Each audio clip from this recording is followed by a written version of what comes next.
Hey everybody, this video is going to be a little different than what I typically do. I have come to the conclusion that I have a lot of figures that I either haven't opened, or I haven't done a review for, or most likely both. The purpose of this video is simply going to be to kind of take stock and take inventory of all the stuff that I have not gotten around to doing yet. Life gets in the way, I've fallen way behind, and my wife, who is a much smarter person than I am, has recommended that we have some kind of a digital record in the event that something catastrophic were to happen so we can have this for insurance purposes. So I'm going to break this into a few categories. We're going to start with the Transformers mainline Studio Series figures, starting with the leader class, working our way down. Now just keeping in mind, these are not figures I've already talked about. These are figures that I have purchased, that were pre-orders that came in, that I just have not gotten around to making any videos for. I may still make videos for these figures, I may not. So bear with me here, and let's go ahead and get through it. So the first one, this is Leader Class Studio Series Optimus Prime. So this is from Transformers Age of Extinction. So just Leader Class Prime, quick look at him right there. Not gonna spend a lot of time on these figures, just kind of making a record of what I have at this point. By the way, this is November 3rd, 2025. So Leader Class Optimus Prime Studio Series, on to the next. Next up is a figure that I've had for a few months now. He's still in the box. I haven't even had a chance to take him out and play with him. This is the Studio Series Ironhide from Transformers War for Cybertron video game. Still on the shelf, still something you can pick up. Just maybe someday I will do a review for him. This next one is one I'm probably never going to open. I don't want to exactly say he's a collector's edition, but he's pretty cool. I already have a Perceptor, so I'm going to leave this guy in the box for sure. So this will probably be all you see of him, but this is the Studio Series Perceptor from Transformers the movie with Ratbat and Ramhorn. So at one point, this guy was available at Target. That's where I got him from. I don't know if he's still available or not, but there you go. Unopened, in the box, Perceptor. Making our way down to the deluxe class for the Studio Series, this is the Transformers Age of Extinction KSI Widow concept art. So again, unopened, probably one that's going to be a peg warmer. I don't think there's a lot of desire for this figure. I may or may not at some point get this guy out and take a look at him.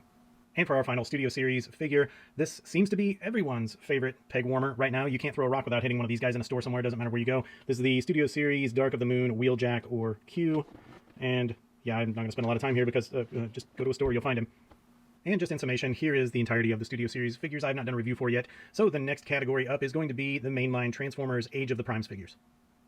Starting us off in the Age of the Primes category is their combiner, Superion, of course comprised of the 5 aerial bots. I have not had an opportunity yet to do a review on any single aerial bot, much less the combiner version. So here he is. That's all 5 of the aerial bots right there. Just to show you, there you go, a couple of them in the back. And then as a quick point of comparison, let's go ahead and bring in the Devastator, Studio Series 86 Devastator, so you can get an idea of the size for Superion there. Just like we did with the Studio Series, we're going to start with the bigger guys and then work our way down. So this is the Leader Class Age of the Primes Onyx Prime. So as you can see, still in the box, still unopened. Looking really cool though. I am looking forward to, sooner rather than later, cracking this guy open so I can play with him and maybe do a video as well. As you can see, this next one that we're going to talk about is open. I have taken him out of the box. I have played with him a little bit. I just have not made a video for him. This is Skybite. So just real quick, bring him in, take a look at all the beauty that he brings. There's the backside, and move him over, show you the box real quick. There's Skybite, and there's the back of Skybite. And just like Skybite, this is also a Voyager class figure. This is also a figure that I've opened and played with, and I gotta tell you, he's pretty awesome. I am really looking forward to making a video for this guy. He's just good times. So this is the Voyager class Age of the Primes Alpha Trion. Looking good, got his book on his back. Probably could have used a backpack for that. And then here is the box right there, Alpha Trion. This guy is still available if you go looking for him. So there you go, moving on to the next. Now we're down to the deluxe class for Age of the Primes, and none of the ones that I have are open yet, so we're just going to crank these guys out real quick, starting with Decepticon Crasher, who looks suspiciously like a War for Cybertron Mirage to me. And then next one up, we're not even cutting, no editing here, we're just moving on. Next one is Waspinator. It looks a lot like a Bumblebee to me. Next one up, we're getting into the Primes, is Solus Prime, and then there is the back.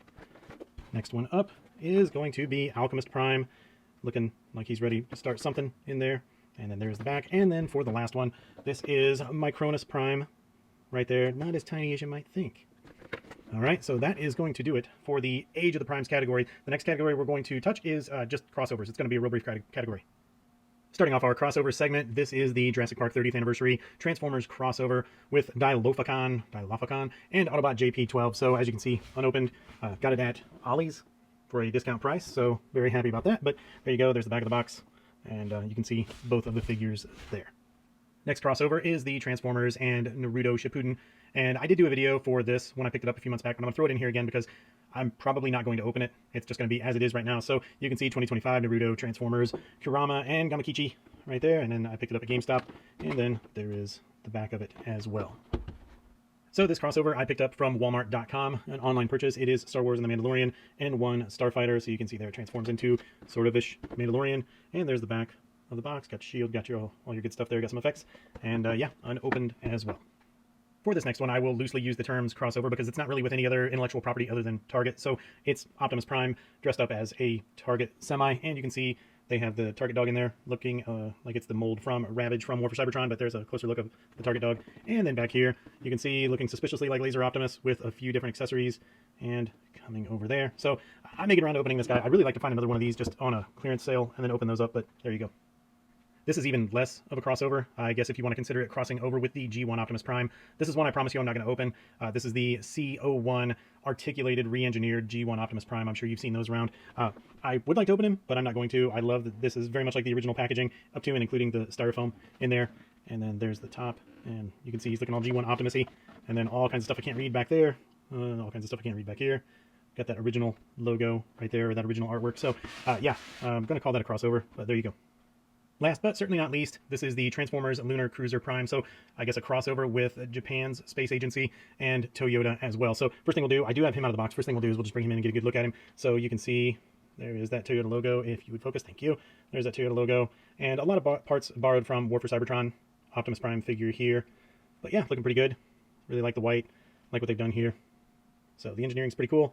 Really dig the way he looks. I really would like to do a review on this guy if I get the time. Huge solar panel shield. So there you go, and then let's take a look at that box real quick as well. So Lunar Cruiser Prime, and there he is looking all heroic with the Earth in the background. And over the side, and there it is in the back. Lunar Cruiser Prime. Contents. Would have been cool if he came with a little roller, but I guess when he transforms, he kind of is his own little roller. But yeah, there you go. And then the last thing we'll do here is just for a real quick point of comparison, let's bring in that War for Cybertron Prime so you can see what they look like from a comparison standpoint there. And that's going to wrap it up for the crossover category. And I'm also going to end the video here. I'm going to need to make some other parts, so there will be a part 2, maybe a part 3 of the other stuff that I need to just hurry up and cover. But yeah, thanks for watching. Any comments, questions, anything like that, drop them in the comment section below, and we'll see you guys in the next one.